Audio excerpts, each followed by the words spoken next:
It's me again, Elaine, and today we're going to talk about the habit of meditation and deep breathing for rebel tendencies. We generally know that meditation is a stress buster, and I'm not just saying this because research proves it, but because I've learned this from my own experience. When I'm stressed and I meditate, I immediately feel all the benefits. Now, I know and I understand how hard it is for rebel tendencies to start new habits, especially if you're not into meditation yet, because how can you start habit when you're not motivated by anything or anyone, not even yourself? But the thing is, when it becomes clear to you why you're meditating, it's much more easier and there's lesser resistance to creating that new habit, and it will just feel like the natural thing to do on a regular basis, and especially when things aren't going so well. So here are some meditation tips for rebel tendencies like me. Number one, meditate as regularly as possible. Make it a habit. As for me, I meditate at least 3 times a week. And that's usually on Mondays, Wednesdays, and Fridays, so that I don't have to be tied down to doing it every single day of the week. And I use the Calm app for that. I don't usually meditate on a specific time. I meditate typically when I wake up, but when I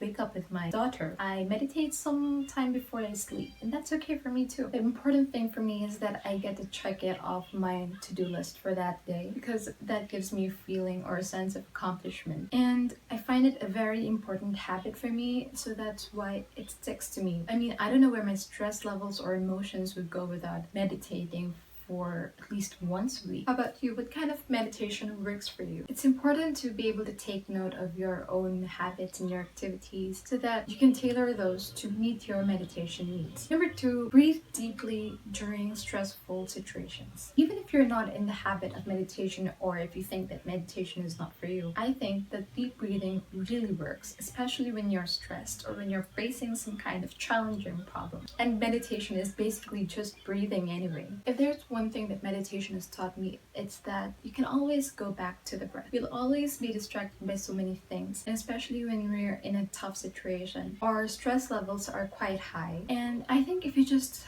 take a step back and do some deep breaths, you will be able to center yourself again and think more clearly and more calmly. It somehow takes back the power that you've been giving away through the stressful situations or the stressful factors around you. Number three, you don't have to do it alone. There's an app for that. So as I mentioned, I use an app called Calm for meditating. Other people prefer to use other forms of meditation, and that's okay too. You should find what works for you. The most important thing to remember is to be able to take a step back and assess the situation. If something is stressing you out or bothering you, take a deep breath and remember that you don't have to stress yourself over things that you have no control over. Meditation is an easy way to relieve stress, shake away worries, and increase clarity. And mindfulness in the present is crucial. Every day we are faced with worries, with sometimes regrets, and with other thoughts that could distract us from the main tasks that we should be focusing on. And meditation or deep breathing helps us be mindful of the present. We can't